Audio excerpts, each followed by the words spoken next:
Oman সাগরের বুকে তখন মধ্যরাত। দিগন্তে জ্বলজ্বল করছে মার্কিন যুদ্ধজাহাজের আলো। নাবিকরা দৌড়াচ্ছে, হেলিকপ্টার উঠছে, ক্রেন ভারী অস্ত্র তুলছে। গোলাবারুদের বাক্স, ক্ষেপণাস্ত্রের কন্টেইনার, খাবারের প্যাকেট, জ্বালানি তেলের পাইপলাইনে পুরোদমে লোডিং চলছে। মার্কিন সেন্ট্রাল কমান্ড সেন্টকম নিজেরা সেই ছবি সামাজিক মাধ্যমে প্রকাশ করল। সরাসরি প্রতিযোগীকে জানিয়ে দিল, আমরা প্রস্তুত হচ্ছি। যুক্তরাষ্ট্রের guided missile destroyer USS Delbert Black ও বিমানবাহী রণতরী ইউএসএস আব্রাহাম লিঙ্কন এখন পুরোদমে যুদ্ধের প্রস্তুতি নিচ্ছে। পেন্টাগনের নির্দেশ তড়িঘড়ি আর গোপন নয়। ইঙ্গিত দেওয়া হচ্ছে ইরানের সঙ্গে যুদ্ধ আসন্ন। ডোনাল্ড ট্রাম্প ইতিমধ্যেই ঘোষণা দিয়েছেন, ইরানের সঙ্গে নতুন করে যুদ্ধ শুরু হওয়ার সম্ভাবনা রয়েছে। তবে তিনি সীমিত সংখ্যক ব্যক্তি ছাড়া কাউকে বিস্তারিত কিছু বলেননি। আন্তর্জাতিক সংবাদ মাধ্যম Axios, the Times of Israel ও জেরুজালেম পোস্ট নিশ্চিত করেছে, ইরানের ভেতরে সীমিত সময়ের জন্য শক্তিশালী আক্রমণ করতে যাচ্ছেন ট্রাম্প। এই আক্রমণ হবে স্বল্প সময়ের, কিন্তু খুব শক্তিশালী। কোনো দীর্ঘমেয়াদী যুদ্ধ নয়, যে কোনো মুহূর্তে শুরু হতে পারে এই অভিযান। আজ রাতে, আগামীকাল কিংবা 2-3 দিন পর।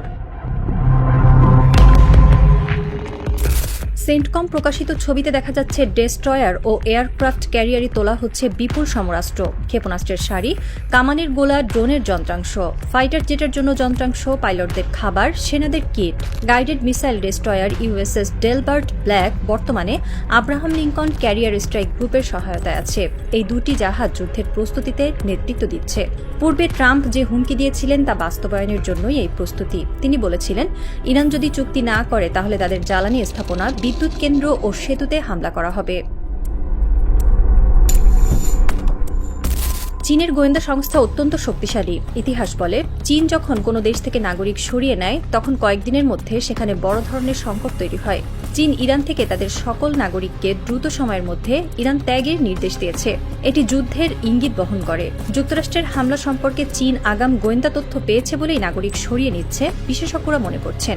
এছাড়া ইউরোপীয় ইউনিয়নের কয়েকটি দেশও তাদের দূতাবাসের কর্মী সংখ্যা কমিয়েছে। রাশিয়া ইরানে অবস্থানরত নাগরিকদের সতর্ক করেছে। সবকিছুই যুদ্ধের ইঙ্গিত দেয়। ইরানের সঙ্গে ক্রমবর্ধমান উত্তেজনার প্রেক্ষাপটে হরমুজ প্রণালীর নিরাপত্তা নিশ্চিত করতে যুক্তরাষ্ট্র গঠন করতে যাচ্ছে মেরিটাইম ফ্রিডম কোয়ালিশন এমএফসি। এটি একটি আন্তর্জাতিক জোট। যুক্তরাষ্ট্রের সেন্ট ডিপার্টমেন্টের বিশ্বের সব দূতাবাসে পাঠানো এক তার বার্তায় বা কেবলে এই জোট গঠনের ঘোষণা দিয়ে মিত্র দেশগুলোকে অংশগ্রহণের বিষয়ে নিশ্চিত করতে বলা হয়েছে। এমএফসি জোটের মূল লক্ষ্য হরমুজ প্রণালীতে জাহাজ চলাচলের স্বাধীনতা ও নিরাপত্তা নিশ্চিত করা। সিএনএন ও ওয়াল স্ট্রিট জার্নাল এই তথ্য নিশ্চিত করেছে। পূর্বে যুক্তরাষ্ট্র এই ইস্যুতে দেশগুলোকে অনুরোধ করলেও এবার সরাসরি চাপ প্রয়োগ করছে। বিশেষ করে ন্যাটোতে যুক্তরাষ্ট্র দীর্ঘস্থায়ীভাবে থাকবে কিনা সেই বিষয়টিকেও হাতিয়ার হিসেবে ব্যবহার করা হচ্ছে। এই জোট থেকে রাশিয়া, চীন, বেলারুশ ও কিউবাকে দূরে রাখার কঠোর নির্দেশ দেওয়া হয়েছে। এছাড়া বাংলাদেশও এই ধরনের চাপের বার্তা পেয়েছে বলে গুঞ্জন রয়েছে। পূর্বে বাংলাদেশ ইরান বিরোধী অবস্থান না নেওয়ায় হরমুজ প্রণালী কিছুদিনের জন্য বন্ধ করেছিল ইরান। এখন নতুন করে এই চাপ বাংলাদেশের জন্য বড় দুর্ধর্ষ কারণ হতে পারে। কূটনৈতিক বিবৃতি দেওয়া থেকে শুরু করে সরাসরি নৌবাহিনীর উপস্থিতি, এমএফসি জোটে যোগদানের আমন্ত্রণের লাভের চেয়ে ক্ষতি বেশি হতে পারে বলে বাংলাদেশের জন্য। ইরান এই হুমকি উপেক্ষা করছে না। ইরানের পক্ষ থেকে জানানো হয়েছে, নতুন আগ্রাসন মোকাবেলায় আমাদের প্রস্তুতি সর্বোচ্চ স্তরে রয়েছে। ইরানের রাষ্ট্রীয় সংবাদ মাধ্যম বলছে, নতুন দফায় কোনো ধরনের আগ্রাসন পূর্বের থেকেও কঠিন জবাব দেওয়া হবে। ইরান তাদের বাংকার ব্লাস্টার ওয়ারহেড সুসজ্জিত করেছে মিসাইলের ওয়ারহেডে, অর্থাৎ ইসরায়েল উপসাগরীয় দেশগুলোর গভীর বাংকার ধ্বংসের সক্ষমতা পেয়েছে ইরান। সবচেয়ে বড় খবর হলো, ইরানের সবচেয়ে শক্তিশালী খোরামশার 5 মিসাইল এখন সক্রিয় হয়েছে। পূর্বে খোরামশার 4 এর পাল্লা ছিল 2000 কিলোমিটার।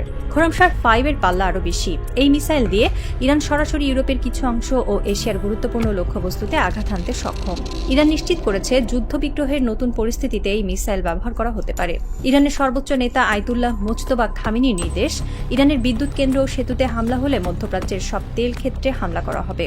যুক্তরাষ্ট্রের মিত্র দেশগুলো তখন প্রচণ্ড তেল সংকটে পড়বে। ইরানের বিপ্লবী গার্ডের নৌবাহিনী হরমুজ প্রণালীতে টহল বাড়িয়েছে। স্পিডবোট তৈরি রয়েছে, পানির নিচে রয়েছে ক্ষেপণাস্ত্র লঞ্চার, দেয়ালে দেয়ালে বসানো আছে অত্যাধুনিক সেন্সর। ইরান জানিয়েছে, যুক্তরাষ্ট্র যদি কোনো আক্রমণ করে তবে প্রতিক্রিয়া হবে তাৎক্ষণিক।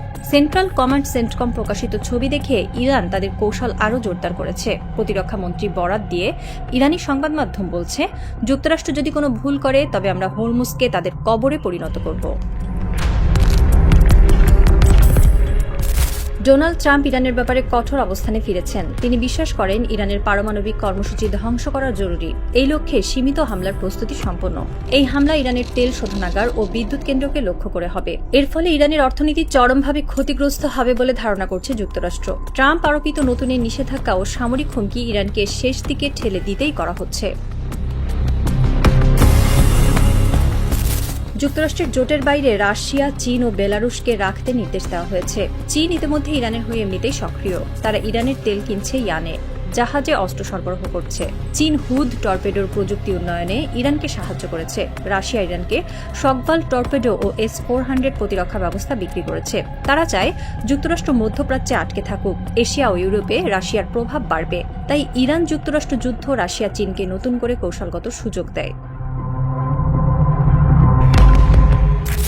যুক্তরাষ্ট্র মেরিটাইম ফ্রিডম কোয়ালিশনে যোগ দিতে বাংলাদেশের ওপর চাপ বাড়াচ্ছে।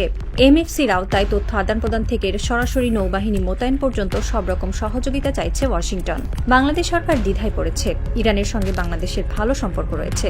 অন্যদিকে যুক্তরাষ্ট্রের চাপ উপেক্ষা করা কঠিন। বিশেষ করে রপ্তানি বাণিজ্য, প্রবাসী আয়, জ্বালানি আমদানি সবকিছু যুক্তরাষ্ট্রের উপর নির্ভরশীল। বিশেষজ্ঞরা আশঙ্কা করছেন বাংলাদেশ MFCতে যোগ দিলে ইরান তাদের উপর ক্ষুব্ধ হতে পারে। আবার চীনের সঙ্গেও দূরত্ব তৈরি হতে পারে। 2025 সালে বাংলাদেশের বিদ্যুৎ ও জ্বালানি খাতে চীন ব্যাপক বিনিয়োগ করেছে। তাই অবস্থান স্পষ্ট না করায় কূটনৈতিক শূন্যতা তৈরি হতে পারে।